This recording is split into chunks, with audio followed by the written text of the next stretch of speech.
Hey everyone, how's it going? Today I'm going to show you guys how to order from Cnfans. So right over here you could just enter the product name.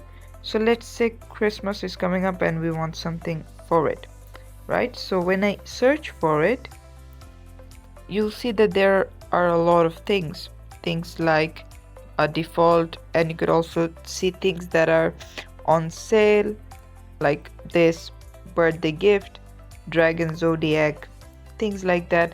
So you just enter the product, and let's say we like this gift, so we're going to click on that particular product and wait for it to load up. Then what you do is click on add to cart, and then you select which one exactly you want. Let's say we want this one, so we click on add to cart. It says added. So when we head over to our cart, it's gonna ask us to sign up, so we're gonna do that very quickly.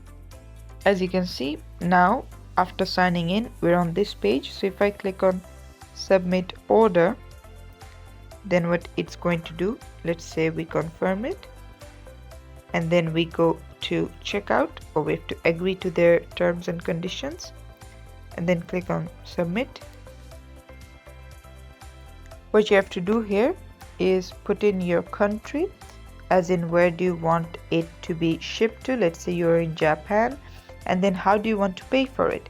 Do you have debit card, Google Pay, Skrill? And then after you put in all of these things, you have to click on pay, and this is how you can order any product on Cnfans. Thanks for watching. Please leave a like and subscribe for more tutorials like this, and I'll see you guys in the next one.